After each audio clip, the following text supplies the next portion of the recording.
আলহামদুলিল্লাহ এই মাচা থেকে আমি যতগুলো সবজি যতগুলো চাল কুমড়া হারভেস্ট করছি আল্লাহ তাআলার কাছে শুকরিয়া আদায় করি।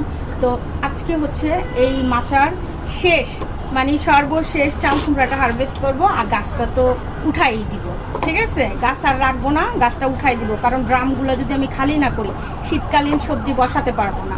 আর মোটামুটি অনেকগুলাই কমে গেছে সবজিগুলো। তো যাই হোক, রেখে দিয়ে কোনো লাভ নাই।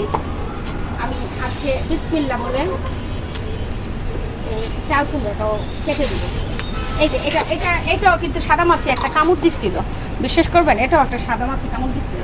তো যাই হোক, এই যে দেখছেন, বিসমিল্লাহ বিসমিল্লাহ বিসমিল্লাহ।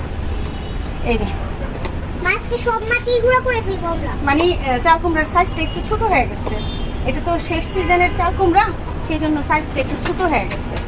তো যাই হোক, শেষ ভালো যার সব ভালো তার।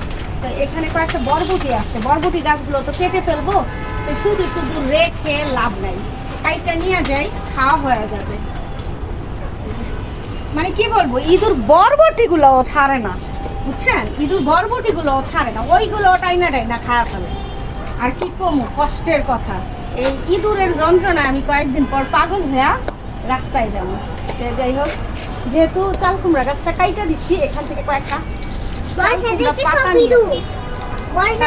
আজকে হচ্ছে চাল কুমড়া পাতার ভর্তা বানাবো। আমি অনেক জায়গায় অনেক জায়গায় দেখছি যে চাল কুমড়া পাতার ভর্তা খায়, কিন্তু আমি জীবনে নিজে কখনো ট্রাই করি নাই। অ্যাটলিস্ট ফার্স্ট টাইম এই কচি কচি পাতাগুলো দিয়া ফার্স্ট টাইম ট্রাই করবো যে চাল কুমড়ার পাতার ভর্তা খাইতে কেমন লাগে, তারপর আপনাদের সাথে শেয়ার করব।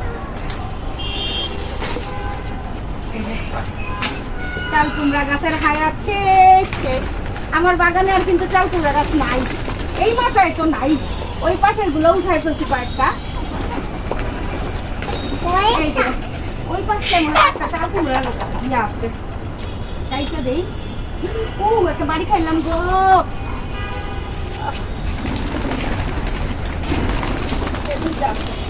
এগুলো তো লাউ গাছের সাথে পেঁচাই গেছে। এখন লাউ গাছও আছে। হ্যাঁ জান পাখি, আমার আদরের লাউ। তোমার আদরের লাউ, লাউটা আবার আমার ঘরে সবাই পছন্দ করে। চাল কুমড়া যেমন তেমন লাউ আবার আমার ঘরে সবাই পছন্দ করে। এটা কোন জায়গায় গেছে, এটা কি আনতে পারবো বুঝতে পারতেছি। ওইদিকে যাই। আমার একটা বাড়ি কই? আমি 3-4টা বাড়ি খাইছি, একটা না রে বাপ, 3-4টা বাড়ি খাইছি। এই যে এটা তো লাউ গাছের সাথে লাইগা গেছে, এটা মারামারি। আমার লাউ গাছের সাথে লেগে গিয়েছে। লাউ গাছে আঘাত দেওয়া যাবে না, একটু আস্তে ধীরে করে তারপরে এটা ছিটতে হবে। লাউ গাছ সিম গাছ সব গাছের মধ্যে পেঁচাই গেছে।